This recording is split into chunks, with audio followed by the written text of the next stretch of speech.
Olá, amigos do canal Jalmasa, como é que vocês estão?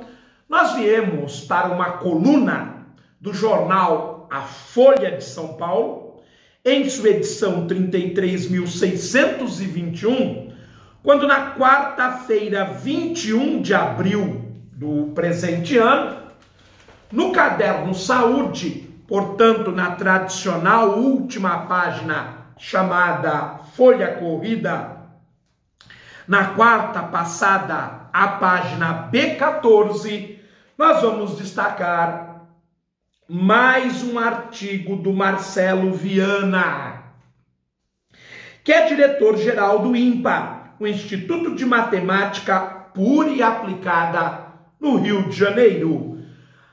Na coluna passada, nós falamos sobre os números negativos e que provavelmente eles teriam sido inventados pelos chineses. Hoje, continuamos a falar sobre os números negativos. A coluna tem o seguinte título: A polêmica dos números negativos. A questão só foi pacificada no século XIX, com a formalização da aritmética.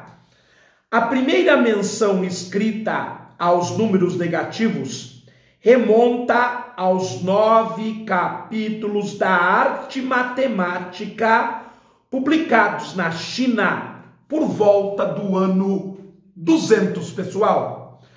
Nos séculos seguintes, chineses, indianos e árabes aprenderam a realizar operações com esses números, mas nem lá havia consenso.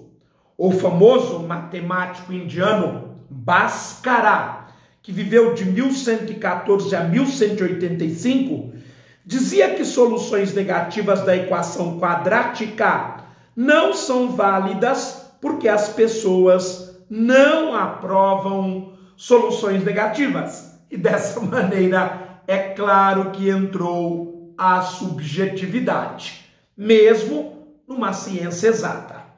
No Ocidente, foi pior. Em meados do século XVIII, o inglês Francis Maseres, que viveu de 1731 a 1824, ainda defendia que os números negativos obscurecem toda a teoria das equações e tornam complicadas coisas que são, por natureza, totalmente óbvias e simples.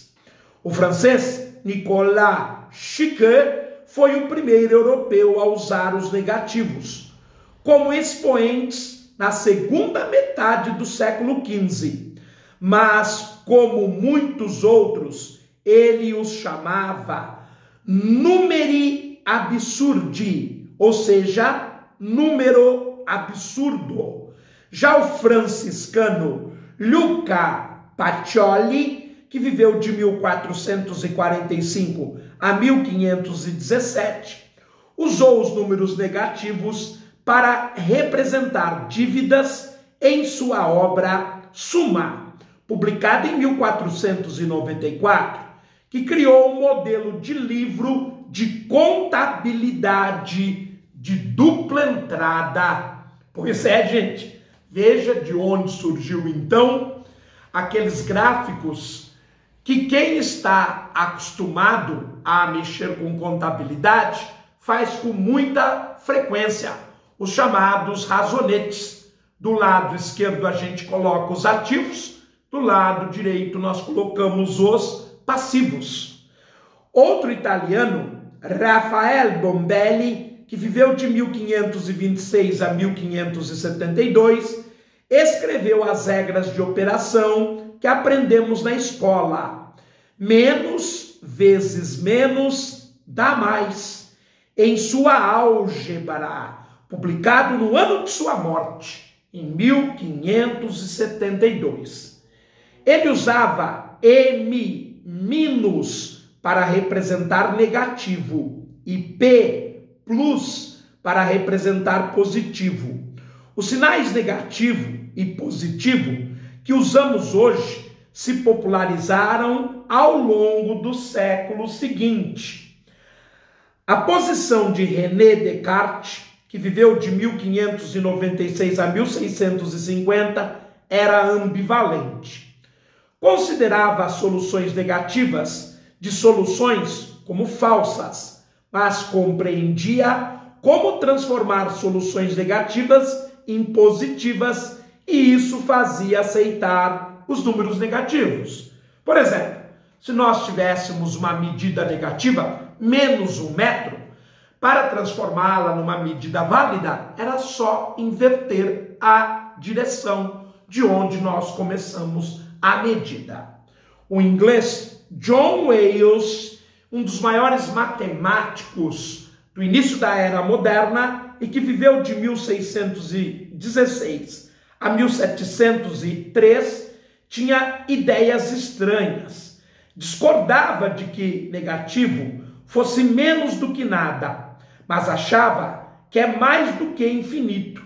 Ironicamente, ele foi o primeiro a dar uma interpretação clara dos números negativos, por meio da reta em que os positivos marcam a distância para um lado do zero e os negativos para o outro lado. Então, os números negativos nada mais eram do que questão de referência.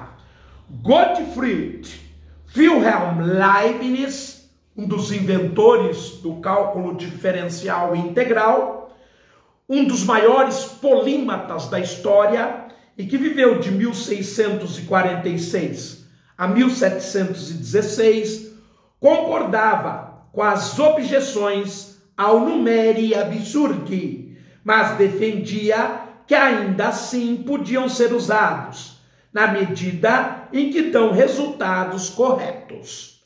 Esse pragmatismo já fora adotado por Girolamo Cardano, como comentaremos depois.